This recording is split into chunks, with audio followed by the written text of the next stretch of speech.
I'm doing a 19-kilometer J Viking run in April. It's running with obstacles. But I also train jiu-jitsu and I do strength training. I'm having trouble combining all three. Of course you are, right? This is definitely, respectfully, Shotokan Karate Dude 89. Love the name. This is definitely a thing where BJJ has gotten really popular. Obviously, we love BJJ as well. Fantastic, right? We love strength training, love obstacle runs. If you're doing them, it's great. A lot of people are trying to do everything they do before while doing Brazilian Jiu-Jitsu. But we need to acknowledge that that is a sport in of itself. Is it a very fun sport to train? Absolutely. Does it lend itself to a lot of injuries? Undoubtedly. And if you're trying to improve anything outside of just barely kind of maintaining your jiu-jitsu, just kind of tipping along and trying to improve them, you're going to have such a hard time. This is definitely a big problem because we've got tons of people looking in from the outside and are like, jiu-jitsu looks pretty cool. And it is fantastic. And then they go in and they're like, I'm trying to maintain everything I did while before, but it's just not possible. It's just a sport that doesn't lend itself if you want to meaningfully improve. Now, if you want to maintain, if you did 2 technique classes per week, you just did 45 minutes of drills and positions, you've got tons of capacity then to do the rest of your training.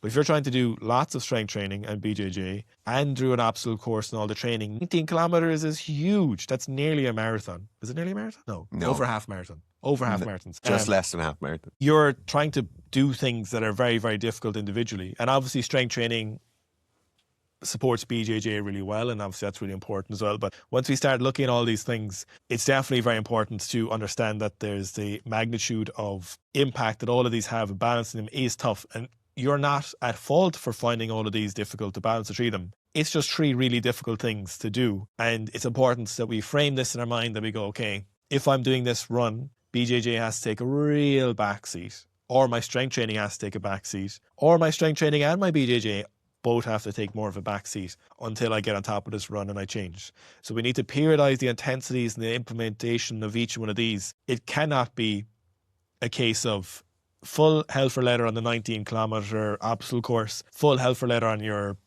I don't know, blue to black belt, whatever stage you're at, and then hell for leather on trying to hit new strength PBs or maintain your current PBs.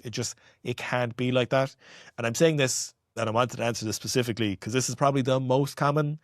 If I had to profile 25 to 45 aged male problem that we get and we get questions about, is people are like, wow, it's actually hard to do Brazilian Jiu-Jitsu and other things. And it's true. And that's just the nature of it. And the problem is BJJ doesn't lend itself to this culture of holding back a little bit. When it comes to strength training, you can just not put more weight on the barbell and not do it. But when you go to the gym and you're training, you're doing rolling, and then there's maybe open mat after, or you're like, I'll just go to open mat and I'll just do a little flow rolling, and next thing, 10 minutes later, you're trying to white knuckle someone into a submission and you're absolutely flat after that session because you did 10 rounds on the open mats, and then you're affected for a couple more days, and then your running is behind, your strength training is affected. So BJJ can be scaled like everything else, but it just doesn't lend itself. And the only way you can get to that level is if you're already experienced. And so this is issue then where people aren't very experienced with BJJ and they're not able to modulate themselves. And it's a hard sport for your coach to modulate from the outside unless they're watching everything you're doing, which just isn't the BJJ culture in most part. So you're in a position where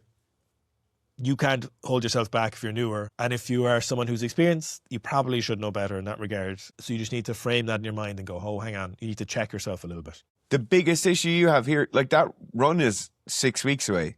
For something like this, if it's something you actually want to go and do well while you're doing it and get a good time or enjoy it while you're doing it, just take 6 weeks off the other stuff. Still go to the gym for your strength training just to maintain your S&C and maintain good running form and all that. And it will be important if the obstacles have some pull-ups in it or something. But it's only 6 weeks. Mm-hmm. Give it some actual concentrated prioritization, and it will make a huge difference. You'll enjoy the 9K more.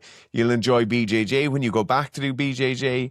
Like, it's just sensible to give things that time it needs. You can't do everything at once, and you'll be in a much better place after.